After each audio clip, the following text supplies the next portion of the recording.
இப்போ இங்கே இருக்கிற குழுமி இருக்கிற மக்களே வந்து கிட்டத்தட்ட ஒரு 40 வயசுக்கு மேலே உள்ளவங்களுக்கு தான் செண்பகவல்லி அணையை பற்றி கொஞ்சம் தெரிஞ்சிருக்கும். 40 வயசு கீழே உள்ளவங்களுக்கு அதை பற்றி தெரிஞ்சிருக்க வாய்ப்புகள் ரொம்ப கம்மி. இல்லை மேலோட்டமாக வேணால் செண்பகவல்லி அப்படின்னு வேணால் இல்லை ஓரளவுக்கு தெரிஞ்சிருக்கலாம். வேற ஒன்றும் இல்லை. இது செண்பகவல்லிங்கிறது நம்ம மேற்கு தொடர்ச்சி மலையில் சிவகிரிக்கு மேலே இருந்து அங்கேருந்து வரக்கூடிய ஒரு கால்வாய். ஒரு கால்வாய் தான் இது. வந்து இதில் ஒரு செக் டேமு கட்டுறாங்க. இது வந்து செண்பகவல்லி அணையில் அந்த கால்வாயில் வரக்கூடிய நீரானது மேற்கு பக்கமாக இறங்கி முல்லை பெரியாறு வழியாக வீணாக கடலில் போய் கலக்குது. இப்போ இதைத்தான் 1871 வந்து நம்ம சிவகிரி ஜமீன் வரதங்க ராமபாண்டியன் அவர் ஒரு என்ன செய்கிறாரு, அவர் திருவிதாங்கூர் சமஸ்தானத்தில் கொஞ்சம் போய் பேசுகிறாரு. திருவிதாங்கூர் சமஸ்தானத்தை போய் ஒரு ஒப்பந்தம் போடுறாரு.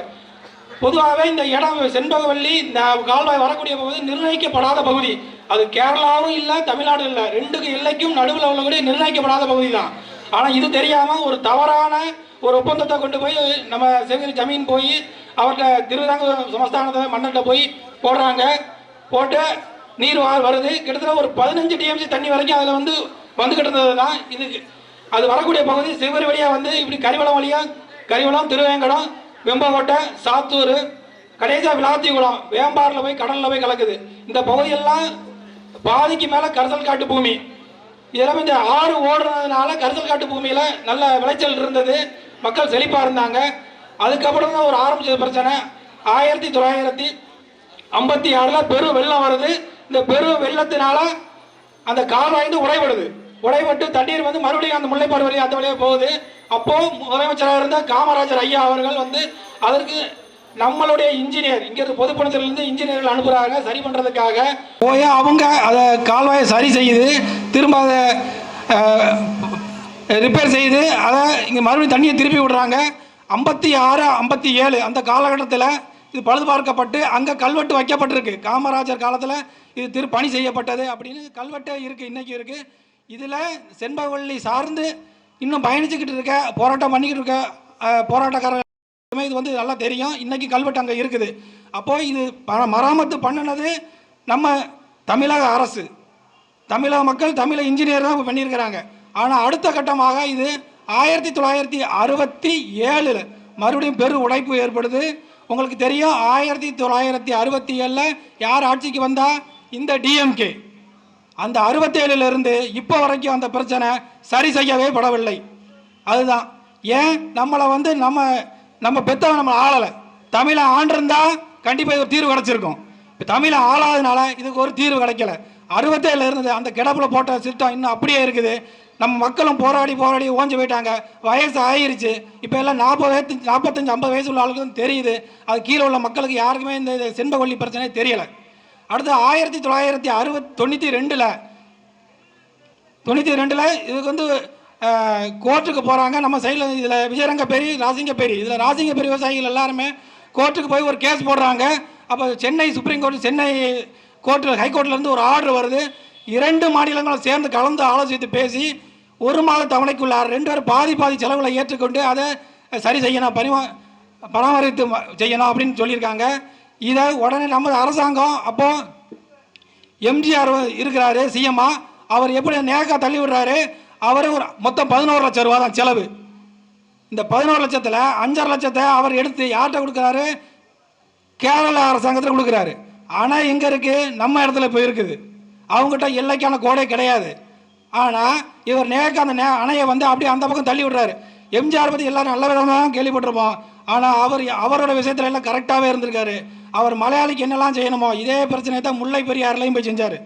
முல்லை பெரியாறில் இதே மாதிரி தான் அங்கே அணை பிரச்சனை வரும்போது இங்கே பொதுப்பணித்துறை அமைச்சர் முகமது ராவ் இருக்கார், ராஜா இருக்கார், ராஜா முகமது தான் பொதுப்பணித்துறை அமைச்சராக இருக்கார். இப்போ எனக்கு கையெழுத்து ஆகணும்னா அப்போது கையெழுத்து ஆகி அது ஆட்டோமேட்டிக்காக அங்கே கேரளாவுக்கு எழுதி கொடுக்குற மாதிரி இருக்குது. அப்போ அவரே நம்ம பண்ருட்டி ராமச்சந்திரன் ஐயாட்ட கேட்குறாரு, ஐயா இந்த மாதிரி சொல்கிறாங்களே, இப்போ அவங்க மலையாளியாக ஒன்று சேர்ந்துட்டாங்க, என்ன செய்யலாம் நம்ம, ஆனால் அங்கே போயிரும்போது தெரியுதே அப்படின்னு. அப்போது இவர் பண்ருட்டி ராமச்சந்திரன் ஒன்றும் செய்யாத, எனக்கு வந்து வயிற்று வலி சொல்லி அன்றைக்கி படுத்துட்டு போகாத அப்படின்னு சொல்கிறாரு. இவர் அதுபடியே வந்து ராஜா முகமது சரி போகலை. ஆனால் எம்ஜிஆர் ஒன்றும் பிரச்சனை இல்லை, அவர் வரலையா, ஒன்றும் பிரச்சனை, நான் கையெழுத்து போடுறேன் அப்படின்னு சொல்லி இவர் கையெழுத்தை போட்டு அணையை அங்கிட்டு திருப்பி விட்டார். அதில் அதே மாதிரி தான் மராமத்து பார்க்கறது பாதுகாப்பு எல்லாம் நம்ம கையில் இருந்ததை கொஞ்சம் கொஞ்சமாக வந்து கேரளா சைடில் தள்ளி இப்போ முழுக்க முழுக்க முல்லை பெரியாறு கேரளா கைக்கு போயிடுச்சு. இப்போ அந்த சிக்கலை அதே சிக்கலை இந்த செம்பவெளியிலேயே முதல்ல உருவாக்குனது இந்த எம்ஜிஆர் தான் உருவாக்குனது. இது நிறைய பேர் தெரியலை, தெரிஞ்சுக்கோங்க. முதல்ல சிக்கலை உருவாக்குனது அவர் தான். அப்போ அது 92 கொடுத்த அந்த டெபாசிட் அப்படி கேரளா அரசாங்கத்தில் இருக்குது. இந்த கோர்ட்டோட ஆர்டரை கேரளா மதிக்கலை, சென்னையோட ஆர்டரை அவங்க மதிக்க முடியாது அப்படின்னு சொல்லி கடப்பில் போட்டிருந்தாங்க. திரும்ப அது 2002 திரும்ப ரிட்டர்ன் வருது. கேரளா அரசு நம்ம தமிழ் அரசு பேசி இப்போ மராமரத்தை செய்ய முடியலாமல் என்ன செய்யலாம் அப்படின்னு கேட்கும்போது கேரளா அரசு உங்கள் காசத்தை நாங்கள் திரும்ப கொடுத்துருந்தாண்டாச்சு. இவர் திரும்ப கொடுக்கணும்னா நம்மளால் எப்படி அடுத்து கலைஞர் அவர் வர்றது எல்லாத்தையும் வாங்கி வாரி தின்னு விடுவார். இந்த காசு கொடுத்தா இதே வாங்கி உள்ளே போட்டார். இப்போ ஆக மொத்தம் செண்பவெளி முழுக்க அவங்க கண்ட்ரோலில் வந்துடுச்சு. இப்போ இந்த ராயருக்கு மேலே போய் சிவகிரி வழியாக போனீங்கன்னா, தரணி வழியாக அப்படி போனீங்கன்னா தலையணை. இப்போ நம்ம தலையணைக்கு போனோம்னா தலையணைக்கு இந்த பக்கத்தில் நம்ம செக் போஸ்ட் இருக்குது. நம்ம செக் போஸ்ட்டுக்கு மேற்க கிட்டத்தட்ட 2 கிலோமீட்டரில் கேரளாக்காரன் வந்து உட்காந்துருக்கான். அவன் ஒரு செக் போஸ்ட்டில் விட்டு உட்காந்துருக்கான். ஏன்னா மேலே போகக்கூடாதான், செண்பவெளி யாரும் போயிடக்கூடாது, அது போகாமல் தடுக்கிறது. இவன் வர்ற வழி எங்கே தமிழ்நாட்டுக்குள்ளே கூடி வரான். தமிழ்நாட்டுக்குள்ளே கூடி வந்து நம்ம செக் போஸ்ட்டை தாண்டி அவன் போய் உட்காந்துக்கிறான். ஆனால் நம்ம குளிக்க போகணும்னு சொன்னால் நம்மளை விடுறதில்லை இவங்க. அப்போ இங்கே தமிழ்நாடு அரசு யாருக்கு சார்பாக இருக்குது? அவங்க இப்போ இருக்க அரசுமே கேரள அரசுக்கு சார்பாக தான் இருக்குது. அப்போ இதுக்கெல்லாம் ஒரே வழி, இந்த தீர்வுகள்லாம் இது மாதிரி 86 பிரச்சனைகள் கேரளா கூட மட்டுமே நமக்கு இருக்குது. கிட்டத்தட்ட 86 பிரச்சனைகள், எல்லை பிரச்சனையில் இருந்து நீர்வழி பிரச்சனையில் இருந்து எல்லாமே இருக்குது.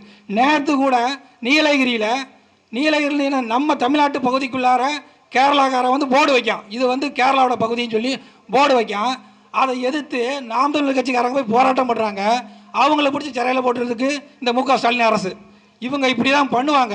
நம்ம இடத்தையும் கொடுத்துருவோம். ஏன்னா இடம் அவன் இடம் இல்லை, அவன் அப்பா விட்டு இடம் இல்லை, இது பிழைக்க வந்தவன் தானே. இங்கே இப்போ நம்ம தானே இங்கே சொந்த இடத்துக்காரன் இருக்கான், நம்ம தான் சண்டை போடணும் இதுக்கு.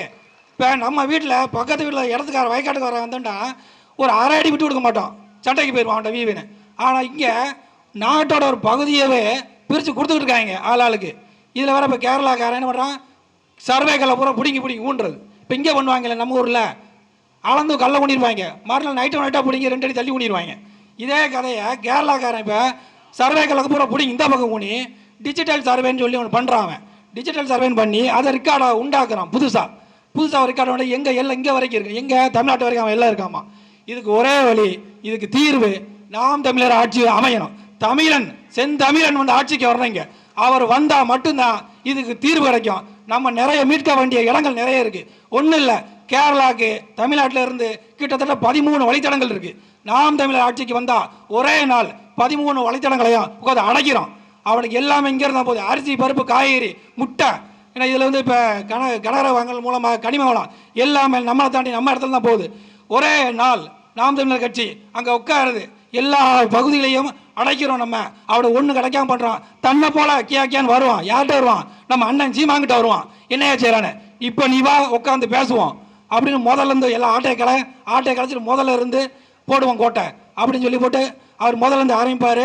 அண்ணன் சீமான் ஆட்சிக்கு வந்தால் மட்டுமே இந்த எல்லை பிரச்சனையிலேருந்து பலவிதமான பிரச்சனைகள், இந்த கனிம வள கொள்ளை பிரச்சனையிலேருந்து எல்லா பிரச்சனைகளுமே தீரணும்னா நமது மக்கள் கொஞ்சம் மாற்றம் அடையணும். வரலாற்றை கொஞ்சம் படிங்க. வரலாற்றை படிக்காம இந்த ஸ்டாலின் குரூப் 200 ரூபா கூட்டு உட்கார வைக்காங்கல்ல. இப்போ கிட்ட ஒரு 15 நாளைக்கு படிங்க ஃபுல்லாக அடைச்சிட்டாங்க. பூரா 200 ரூபா டிக்கெட்டு. 8 மணி ஆனால் அதுக்கு மேலே உட்கார மாட்டாங்க. பொம்பளை பூரா 8 மணி வரைக்கும் கொடுத்த காசு 200 ரூபாய்க்கு அவ்வளோதான் மதிப்பு. 8 மணி மேலே கிளம்ப ஆரம்பிச்சிட்டாங்க எல்லாரும். இப்படி தான் இருக்கும். அதனால அவன் காசு கொடுத்தாம்னா பார்த்தா வாங்கிக்குவாங்க. காசை வாங்கிட்டு ஓட்டை மாற்றி விவசாய சின்னத்தில் போடுங்க. அப்போ தான் அவங்களுக்கு அறிவு வரும். அப்போ அடுத்த தடவை காசு கொடுத்தோம்னா ஏமாற்றி விடுவாங்க இந்த மக்கள் நம்மளை. அப்போ காசு கொடுக்கக்கூடாது அப்படிங்கிற ஒரு மனநிலைக்கு அவங்களும் வருவாங்க. அதனால ஓட்டை மாற்றி போடுங்க, விவசாய சின்னத்தில் போடுங்க. அண்ணன் சீமான முதலமைச்சர் ஆக்க பாடுபடும். இங்கே உள்ள பிரச்சனைகள், நம்மளோட தொகுதி பிரச்சனைகள் எல்லாமே நிறைய போராட்டங்களை வந்து நமது அண்ணன் மதிவாணன் அவர்கள் வந்து இதுவரைக்கும் எடுத்திருக்கிறாங்க. நல்லா கவனிங்க. எலெக்ஷன் வந்துருச்சு, இந்த மணிக்கூண்டுக்கிட்ட வருவாங்க, ஏடிஎம்கே வருவான், டிஎம்கே வருவான், எல்லாம் சொல்லுவான் இதே செண்பவெளியை கொண்டு வந்துருவான். இவங்க வருஷமெல்லாம் இதான் சொல்லிக்கிறாங்க. எப்போ 67 இதான் சொல்கிறான். கம்யூனிஸ்ட் வந்தாலும் அதான் சொல்கிறான், காங்கிரஸ் வந்தாலும் அதான் சொல்கிறான். இவன் கொண்டே வரமாட்டாங்க. இந்த வந்தா கழுத்தில் துண்டா போட்டு கேளுங்க, எத்தனை வருஷம் வயாமல் சொல்லிக்கிட்டே இருப்பா இதை அப்படின்னு. அவன் என்ன பதில் சொல்கிறான்னு பார்ப்போம். நீங்கள் மாற்றி போடுங்க ஓட்டை. இந்த வாட்டி எங்கள் மதிவாணன் அவர்களுக்கு ஓட்டு போடுங்க. அவர் வெற்றி பெற்று சட்டமன்றத்தை போட்டோம். இதற்கான போராட்டத்தை நாம் தமிழர் கட்சி எடுக்கும். அனைத்து எல்லைகளையும் மூடும். தன்னை வருவாங்க பேச்சுவார்த்தைக்கு. அப்போ அந்த செண்பகவல்லிக்கு தீர்வு கிடைக்கும். இதை என்னோட உரையை முடிச்சு கொடுக்கிறேன். நன்றி. செண்பகவல்லி காமராசர் ஐயா பீரியட்லேயே அந்த செண்பகவல்லி நமக்கிட்ட இருந்த செண்பகவல்லி இப்போ கேரளாவிலே போயிருந்துச்சு சொல்லி நான் ப்ராப்பராக கலெக்டர்கிட்ட பெட்டிஷன் கொடுத்தும் எனக்கு இன்று வரைக்கும் பதில் அளிக்கவில்லை இந்த அரசாங்கம். செண்பகவல்லிய இடை எங்கன்னு கேட்டால் இன்ன வரைக்கும் இந்த அரசாங்கம் இது வரைக்கும் எனக்கு பதில் கொடுக்கவில்லை. பேப்பர் இருக்குது. இன்னைக்கு நான் தட்டினால் டெல்லியை கூட ஆட்ட முடியும். என்னால் எல்லா இடத்துலையும் பேப்பர் வச்சிருக்கிறேன். கலெக்டர் என்கிட்ட பதில் சொல்ல முடியவில்லை இன்று வரைக்கும். செண்பகவல்லி எங்கே இருக்கிறது?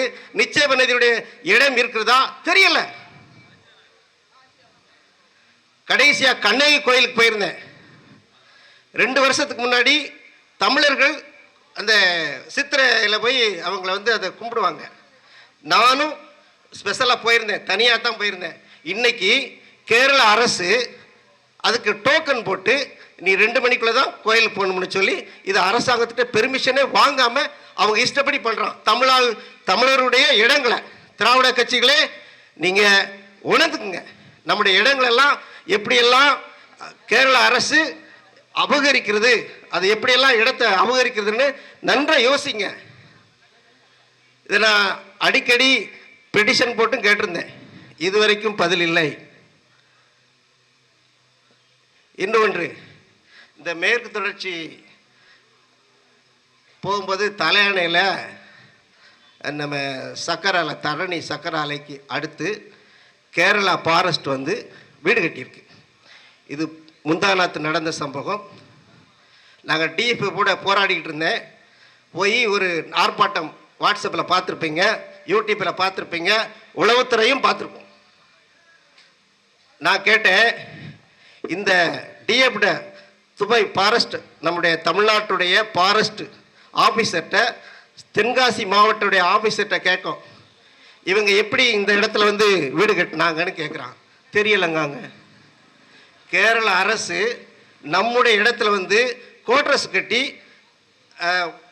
வன பாதுகாப்பு புலிகள் பாதுகாப்புன்னு சொல்லிட்டு வந்து உட்காந்துருக்கான். இதுவரைக்கும் அரசாங்கத்துக்கு தமிழ்நாட்டுடைய அரசாங்கத்துக்கு தெரியல. உளவுத்துறை நல்லா நோட் பண்ணிக்கோங்க. இதை உங்களுக்கு தெரிஞ்சா சொல்லுங்க. நான் சவால் விடுறேன். யாரை கேட்டு கேரள அரசு வந்து இந்த இடத்துல வந்து வீடு கட்டி உட்காந்துருக்குறான்? ஆனால் அவன் உட்காந்துருப்பான். புலிகள் பாதுகாப்பு சொல்லிட்டு குமளியிலேருந்து நேரம் இங்கே வாரான், கேரளா ஃபாரஸ்ட் இங்கே வாரான், உட்காடுறான், செண்பகவல்லிக்கு போய் உட்காடுறான். ஆனால் நம்முடைய ஃபாரஸ்ட், தமிழ்நாடுடைய ஃபாரஸ்ட்டு அங்கே விட மாட்டுக்கான், நம்முடைய எல்லைக்குள்ளே விட மாட்டுக்கான். திராவிட அரசுகளே நன்றாக யோசியுங்கள். நம்முடைய இடங்கள் எப்படியெல்லாம் உங்களுக்கே தெரியலையா? இல்லை நம்முடைய இடங்கள் எல்லாம் தெரியலையா? சொல்லுங்க. இங்கே இருக்கிற சர்வே பண்ணு, நீங்கள் சர்வே பண்ணுறதே இல்லையே. செண்பகவல்லி நம்ம இடத்துல வந்து இப்போ எப்படி கேரளாக்குள்ளே போகும்? எப்படி போகும்? கண்ணகி சிலை எப்படி போகும்? கேட்கறது இல்லையா? திராவிட கட்சிகள் நான் அதை செஞ்சேன், எடுக்கிற இடத்தை உன்னால பாதுகாக்க முடியலையே. நீ தமிழ்நாட்டுக்கு என்ன செய்ய போற? திராவிட கட்சிகள் இருக்கிற நீர் ஆதாரத்தை உன்னால பாதுகாக்க முடியுதா? காமராசர் கட்டியிருந்த, போன வாரம் போயிருந்தேன் தேவதானம் டேம்ல, வெறும் மண்ணா தான் இருக்குது. தமிழ்நாட்டுடைய மழை சீசன் ஆரம்பிக்கிறது முதலாவது தேவதானம் தான் ஆரம்பிக்கும். மே மாதம் லாஸ்ட்ல அங்கதான் மழை பெய்யும், அப்புறம் தான் குற்றாலம். நான் அதை யூடியூப்ல போட்டிருந்தேன். அந்த அணையை எல்லாம் மண்ணெல்லாம் குமிஞ்சு தண்ணி தேங்க விடாம தூர் வாரக்கூட முடியல. துறைமுறை என்னாச்சு? துறைமுறை நபருக்கு அப்பாயின்மெண்ட் கேட்க போயிருக்கேன், எனக்கு வயிற்றால போது நான் ஓடுறேன் அப்படின்னு சொல்லி ஓடுறாரு. ஒரு வயசான ஒரு பொதுப்பணித்துறை அமைச்சர், நீண்ட காலம் திராவிட கட்சியில் இருந்தவர், ஒரு அசால்ட்டா பதில் சொல்றாரு. நான் சின்ன பையன் தான், நான் கிராமத்தில் உள்ளவன் தான், எனக்கு அவர் பதில் சொல்லணும்ல. எங்க சொன்னாரு? ஞானராஜ் எனக்கு வயிற்றால போது நான் மதுரை ஏர்போர்ட் பிளைட்டை பிடிச்சி நான் சென்னைக்கு போறேன் அப்படின்னு போயிட்டார். இதே நடந்த சம்பவம். சிவகாசி எம்எல்ஏ அசோகன் அவர்கள் எனக்கு அப்பாயின்மெண்ட் வாங்கி கொடுத்துருந்தாங்க. இதை கூட அசால்ட்டா நினைக்கிற இந்த திராவிட கட்சிகள் நம்மளை எப்படி பாதுகாக்கும்? கேரளா கவர்மெண்ட்டு குற்றாலத்தில் 170 ஏக்கர் குற்றாலத்து நடுவில் காம்பவுண்டை கட்டி உட்காந்துருக்குறான். அவனுடைய எல்லையை உள்ள. இது தமிழ்நாடுவே செய்யுமா? கேரளாவில் செய்யுமா? இன்னும் வரைக்கும் குமளியில் இருக்கிற அந்த மதவு பக்கத்தில் இந்த நம்ம பெரியார் டேம் இருக்குல்ல, நமக்கு இந்த வைகைக்கு வர்ற தண்ணியில் ஒரு 3 மரம் இருக்குது. 40 வருஷமாக போராடுறாங்க. அந்த மரத்தை கூட நம்மளால் வெட்ட முடியல. விட மாட்டோம். என்ன செஞ்சீங்க திராவிட கட்சிகள்? சொல்லுங்க. மாறி மாறி ஆண்டிங்கல்ல, நீங்க இதுவரைக்கும் சர்வே பண்ணலையா? கன்னியாகுமரியிலேருந்து சென்னை வரைக்கும் இருக்க நீங்க எல்லையை பாதுகாக்கலையா? அவன் டிஜிட்டல் சர்வே எடுத்துக்கிட்டு இருக்கான். நீங்க ஏன் எடுக்கல? சொன்னா நாங்க அதை கொடுத்துருவோம், இதை கொடுத்துருவோம், நாங்க அந்த இலவசம் அறிவிக்கிறோம். இலவசம் அறிவிச்சு என்ன செய்ய?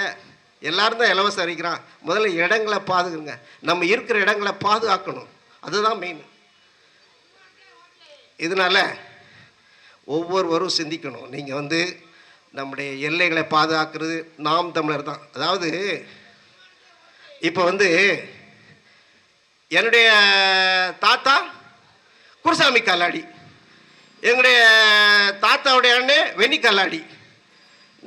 நான் தமிழன். ஆனால் திராவிடர்கள் எங்கேருந்து வந்தாங்க அதை சொல்லுங்க. திராவிடர்களுக்கு அப்பா அம்மா யார் சொன்னீங்கன்னா 1000 பொற்காசுகள் வழங்கப்படும். நன்றி, வணக்கம். நாம் தமிழர். சொல்றாரு, ஆமை குஞ்சுக்கு அணில் குஞ்சுக்கு மாட்டுக்கு ஆட்டுக்கு தான் இருக்கும் அப்படின்னாரு. அணில் குஞ்சுக்கு ஓட்டு இருந்தா தான் நீங்க ஜெயிச்சிட மாட்டீங்களா? அணில் குஞ்சுக்கு ஓட்டு இல்லாத தான் நீங்க மத்த கட்சியில 4 ஆளுகளை கூட்டு சேர்த்துக்கிட்டு இருக்கீங்க.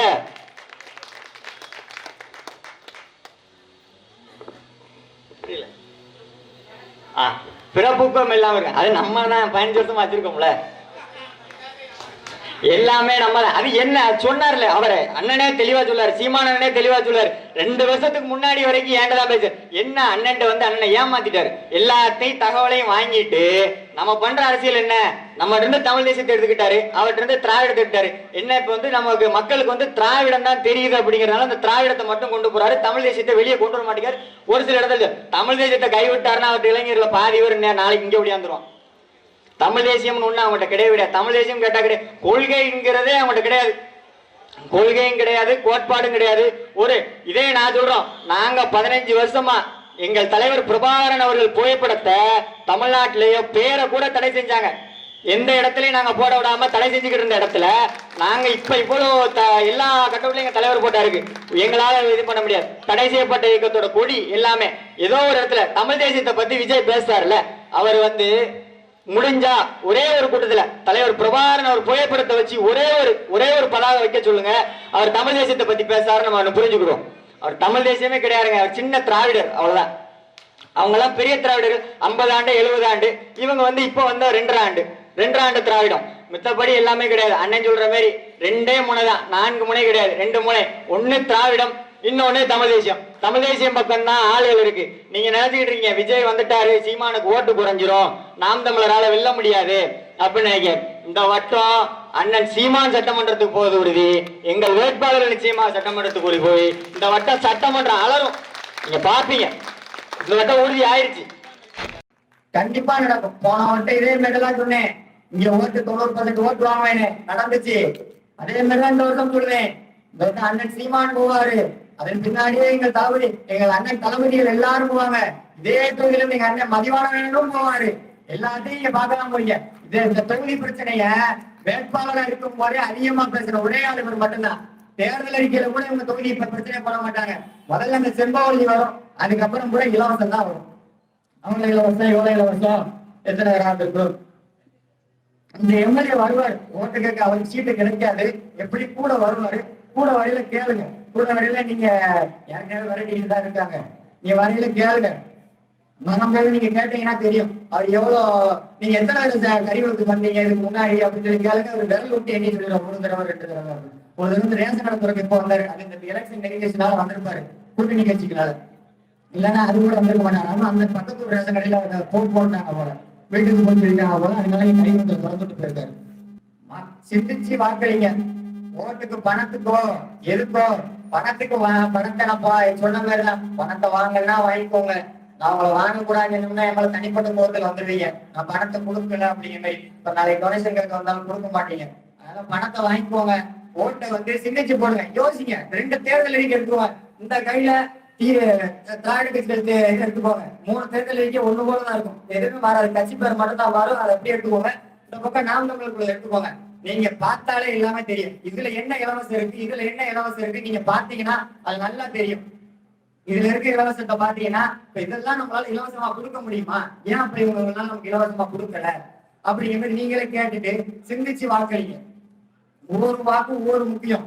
உங்களோட வாக்கு வந்து நீங்க ஒரு காசு கொடுக்கீங்க, காசுக்கு வித்துருந்தீங்க, அப்படி பார்த்தா விற்கிறதா அர்த்தம். விற்கிறதுனால ஒரு பிரச்சனையும் இல்லை, வாங்கினாலும் சரி வாங்காடும் சரி. நம்ம ஓட்டை நம்ம ஏன் விற்கணும் அப்படின்னு யோசிங்க. நம்ம ஓட்டு நமக்கு, நம்ம ஓட்டு போறது அவங்க எதுங்க தீர்மானிக்கணும், அது கேளுங்க நீங்க. இல்ல இப்ப 5000 கொடுத்தாங்க, வாங்கி அக்கௌண்ட்ல தான் போட்டீங்க, யாராவது கேட்டிருப்பீங்களா? போன வருஷம் கோடை காலத்துக்கு 2000 ரூபாய் கொடுக்கல, அதுக்கு முந்தின வருஷம் கோடை காலத்துக்கு 2000 ரூபாய் கொடுக்கல அப்படின்னு சொல்லி நீங்க கேட்டீங்கன்னா கேட்க மாட்டீங்க. ஏன்னா அடுத்த வருஷம் 2000 கட் பண்ணிடுவாங்கல்ல. அதனால சிந்திச்சு வாக்களிங்க. நம்ம தமிழ்நாட்டுல 234 தொகுதியிலையும் 117 ஆண் வேட்பாளர், 117 பெண் வேட்பாளர் வர தனிச்சு ஒத்த புலியா 117 பெண் புலிகளும் 117 ஆண் புலிகளோட தனிச்சு ஒரே சின்னத்துல, அது முக்கியம். 234 ஒரே சின்னத்துல விவசாயி சின்னத்துல நிக்காரு அண்ணன். போன வருஷம் எனக்கு முன்னாடி சொல்லிட்டாரு, நானே சொல்றேன், நான் தான் சொன்னேன், என் அண்ணன் இங்க இருக்காரு, இதே படம் தான், இதே தான் எங்க அண்ணன் தான், சின்ன நீங்க போட்டுக்கோங்க, நான் வந்து சொன்னதுக்கு அப்புறம் போடுங்கண்ணே. வெறும் 15 நாள் தான், சின்ன ஊருக்கு 15 நாளா 18 நாளா ஆச்சு. அவ்வளவு வேகமா கொண்டு போய் அதுக்கு முன்னாடி வாங்கின விவசாய சின்னத்துல 30 லட்சம் வாக்கு வாங்கினவர்கிட்ட 36 லட்சம் வாக்கு வாங்கி மாநில கட்சியா அங்கீகாரப்பட்டு பண்ணலாம எப்படிங்க சீமான் போவாரு? 40 கேண்டிடேட் வச்சு சீமான் போயிடுவாரா? 40 தோச்சா சரி ஜெயிச்சா? அப்படி கூட யோசிக்காம மக்கள் சரி அவர் அங்கேயும் போய் பேசட்டும், இந்தியாலே நம்ம இந்தியா பாராளுமன்றத்தில் நம்ம குரல் ஒழிக்கட்டும்னு 36 லட்சம் ஓட்டு. இதே வாசேல சட்டமன்ற தொகுதியில தென்காசியில பிரிச்சு பார்த்தா வாசேல 24,000 சொச்சம் ஓட்டு கிட்டத்தட்ட வாங்கணும்.